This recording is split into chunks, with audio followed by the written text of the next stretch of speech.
안녕하십니까. 정양호 목사입니다. 이번 로마서 강해는 주의 종의 입장에서 또는 성도님들의 입장에서 세상의 애호화나 우화를 사용하지 않고 로마서에 있는 비밀 그대로를 영의 눈으로 마음의 평강을 보고 영의 귀로 참 생각을 듣고 몸으로 의의 행동을 이루어 우리 모두 하나님께 영광을 돌리기로 합시다.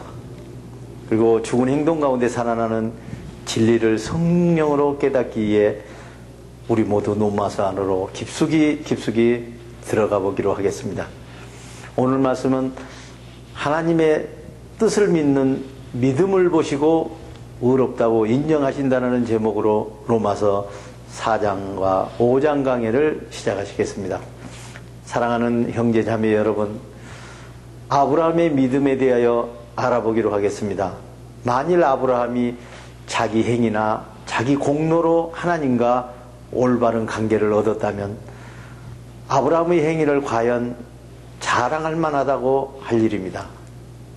그러나 성경이 뭐라고 말하고 있습니까? 아브라함이 하나님을 믿고 신뢰하니 그 믿음을 하나님께서 의로 여기셨다고 하셨습니다.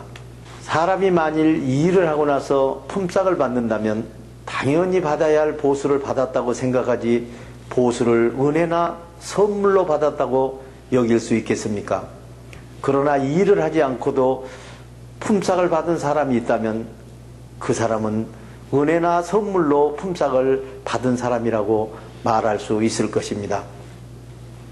경건하지 못한 사람을 의롭다고 하시는 하나님을 믿는 사람들은 비록 아무 행위나 공로가 없어도 하나님께서는 성령의 의로운 생각을 믿는 믿음을 보시고 행동을 의롭다고 인정해 주시는 것입니다.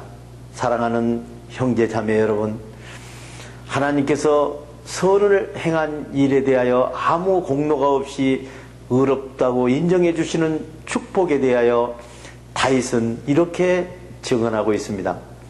복되어라, 하나님을 거역하고도 죄 용서를 받고 허물을 벗는 그 사람은 축복받은 사람입니다.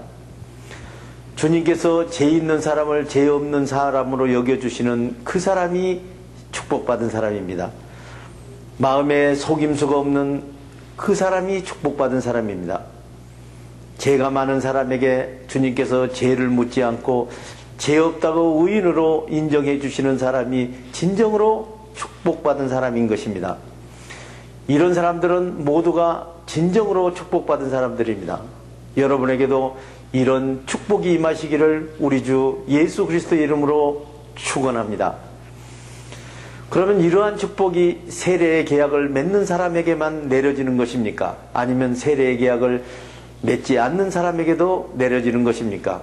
앞서서 말한 것과 같이 하나님께서는 아브라함이 하나님의 뜻을 믿는 믿음을 의로 여기셨다고 기록하고 있습니다. 그렇다면 언제 의롭다고 인정을 받은 것입니까? 아브라함이 세례 계약을 맺은 후에 정의롭다고 인정을 받았습니까? 아니면 아브라함이 세례 계약을 맺기 전부터 정의롭다고 인정을 받았습니까? 그것은 세례 계약을 맺은 후에 의롭다고 인정받은 것이 아니라 세례 계약을 맺기 전부터 의롭다고 인정을 받은 것입니다. 사랑하는 형제자매 여러분, 아브라함은 세례 계약을 맺기 전에 믿음으로 의롭다고 인정을 받고 의롭다는 표시로 세례 계약을 맺은 것입니다. 그러므로 아브라함은 사람들이 세례 계약을 맺지 않고 하나님을 믿는 믿음으로 정의롭다고 인정을 받을 수 있도록 모든 믿는 사람들의 선조가 된 것입니다. 또한 아브라함은 세례 계약을 맺은 사람들의 선조이기도 합니다. 이 말은 세례 계약을 맺는 사람들뿐만 아니라 세례 계약을 맺기 전에도 아브라함의 믿음의 발자취를 따라가는 사람들의 선조도 된다는 것을 의미하고 있습니다. 사랑하는 형제자매 여러분, 아브라함이나 그 자손에게 주시겠다고 약속하신 살아있는 생명의 상속은 성경을 잘 지켜서 상속자가 되는 것이 아니라 주님의 평강과 성령의 생각을 믿고 행동하는 정의로운 사람에게 영원한 생명을 상속으로 주시겠다고 약속하신 것입니다. 만일 성경을 잘 지키는 사람만이 영원한 생명의 상속자가 된다면 하나님의 평강과 생각을 믿고 행동하는 영원한 생명의 약속은 무효가 되고 말 것이기 때문입니다. 우리가 성경을 잘 깨닫고 모두 지켜서 생명을 얻으려고 노력한다 해도 모든 성경의 법을 다 깨달아 모두 지킨다는 것은 불가능하기 때문입니다. 한 가지 방법이 있다면 어길 수밖에 없는 성경의 법에서 성령의 법으로 옮겨가는 방법뿐입니다. 그러므로 살아나는 생명의 약속은 성경의 법을 떠나 성령의 법으로 옮겨 성령의 생각을 믿는 믿음을 통하여 상속을 받는 것입니다. 그렇게 하신 하나님께서 믿음으로 사는 아브라함의 자손에게 영원한 생명을 성령의 생각을 믿는 믿음에 근거하여 은혜로 주시기 위한 것이었습니다. 성경의 법 아래서 성경을 모두 지켜야 하는 백성뿐만 아니라 성령의 생각을 믿는 믿음을 따르는 사람인 아브라함의 모든 후손에게 생명의 약속을 보장해 주시기 위해서인 것입니다. 그러므로 아브라함을 우리 믿음의 선조라고 할 수 있는 것입니다. 사랑하는 형제 자매 여러분, 아브라함의 믿음을 보면 그의 나이가 100세가 되어 이미 죽은 사람이나 다름없게 되었고 또 그의 아내 사라도 나이가 많아 아기를 낳을 수 없다는 것을 알고도 하나님의 약속을 믿는 믿음이 끝까지 약해지지 않았던 것입니다. 아브라함은 끝까지 하나님의 약속을 믿고 불신하거나 의심하지 않고 그 약속을 더 굳게 믿고 하나님을 찬양하며 하나님께 영광을 돌렸습니다. 아브라함은 하나님께서 친히 하신 약속은 능히 이루어 주시리라고 확신한 것이었습니다. 하나님께서 아브라함이 하나님의 약속을 끝까지 믿는 믿음을 보시고 올바른 사람으로 인정해 주신 것입니다. 올바른 사람으로 인정하셨다는 말씀은 오직 아브라함만 두고 하신 말씀이 아니라 앞으로 태어나서 살아갈 모든 믿음의 사람들을 두고 하신 말씀이기도 한 것입니다. 그 말씀은 우리 주 예수 그리스도를 죽은 자 가운데서 살리신 분을 믿고 현대를 살아가는 우리들까지도 올바른 사람으로 인정해 주시겠다는 약속이 되는 것입니다. 예수님이 우리의 죄 때문에 죽으셨다가 우리를 하나님과 올바른 의인의 관계로 만들어주기 위해서 다시 살아나셨다는 것을 깨달아야 합니다. 사랑하는 형제자매 여러분, 우리 모두는 하나님의 생각을 믿는 믿음으로 의롭다고 인정받기 위하여 우리 주 예수 그리스도를 통하여 우리 마음의 평강을 소유하고 그 평강을 지키며 살아가게 되었습니다. 우리는 주 예수 그리스도의 생각을 믿는 믿음으로 주님의 평강 안에서 그 생각으로 행동하여 하나님을 직접 섬기는 지성소에 해당하는 자리에 은혜로 들어와 있는 것입니다.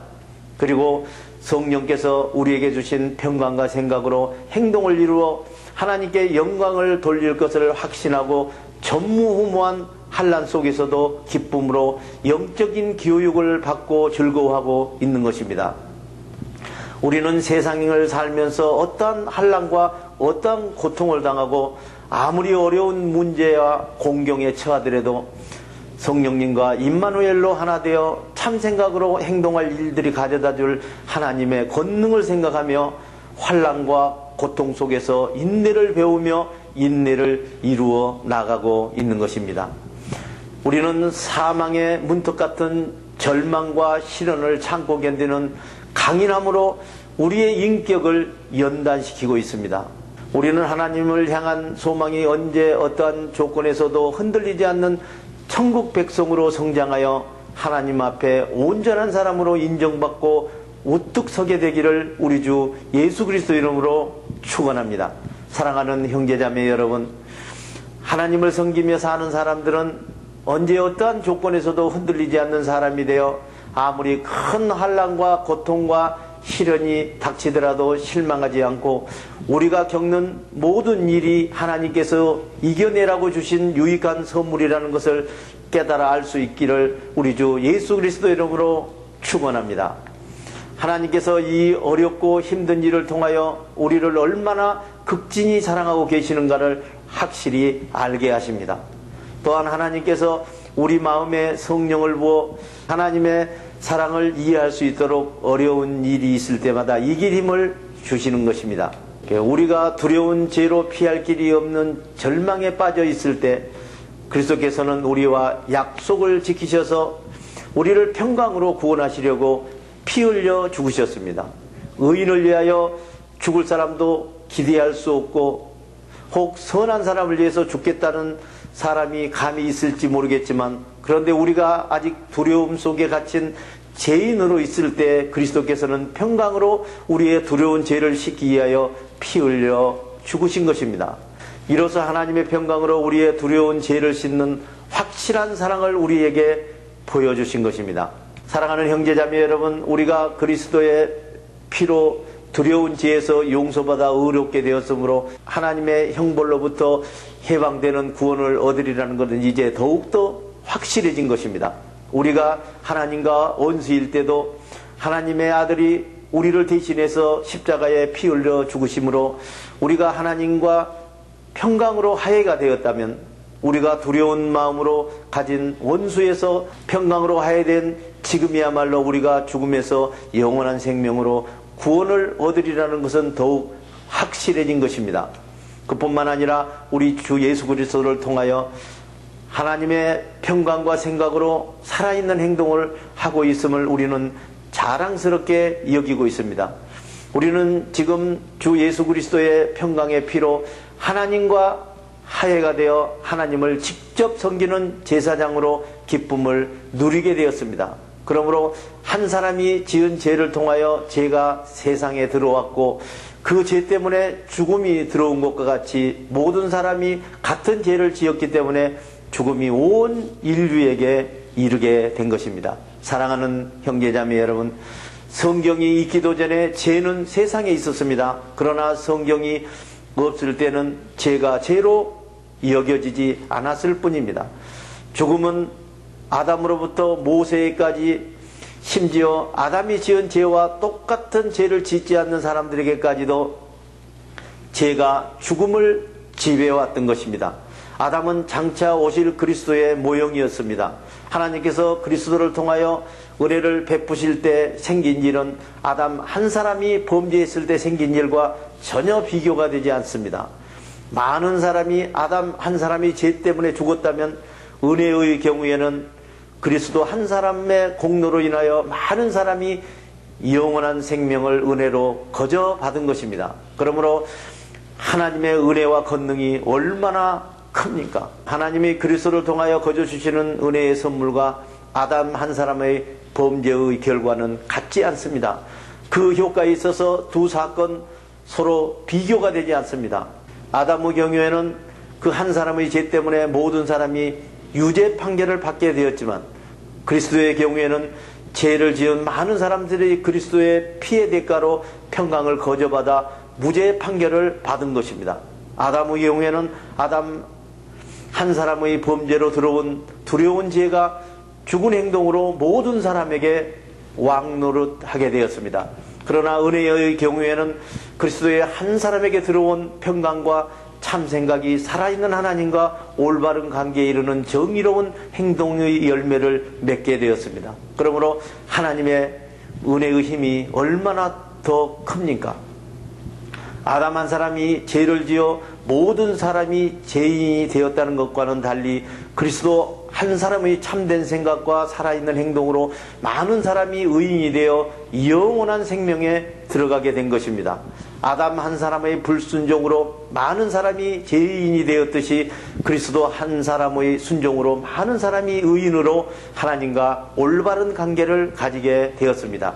사랑하는 형제자매 여러분, 하나님께서 성경을 우리에게 주신 목적은 죄를 증가시켜서 자신의 죄를 거울에서 보는 것처럼 확실하게 보고 죄가 더 죄되게 하려고 성경의 법을 주신 것입니다. 죄가 더 죄되게 함으로 죄가 많아진 곳에 하나님의 은혜도 더욱 넘치게 되었습니다. 죄가 죽은 행동을 통하여 사람을 지배한 것 같이 정의 또한 살아있는 행동을 통하여 여러분을 지배하여 우리 주 예수 그리스도를 통하여 영원한 생명에 이르게 하려는 것입니다. 우리 모두 마음의 평강을 소유하고 성령의 생각으로 행동하는 하늘의 성도님들이 되시기를 우리 주 예수 그리스도 이름으로 축원합니다. 주기도문을 하심으로 오늘 강해를 마치겠습니다. 하늘에 계신 우리 아버지의 이름을 거룩하게 하시며 아버지의 나라가 오게 하시며 아버지의 뜻이 하늘에서와 같이 땅에서도 이루어지게 하소서. 오늘 우리에게 일용할 양식을 주시고 우리가 우리에게 잘못한 사람을 용서하여 준 것 같이 우리 죄를 용서하여 주시고 우리를 시험에 빠지지 않게 하시고 악에서 구하소서. 나라와 권능과 영광이 영원히 아버지의 것입니다. 아멘.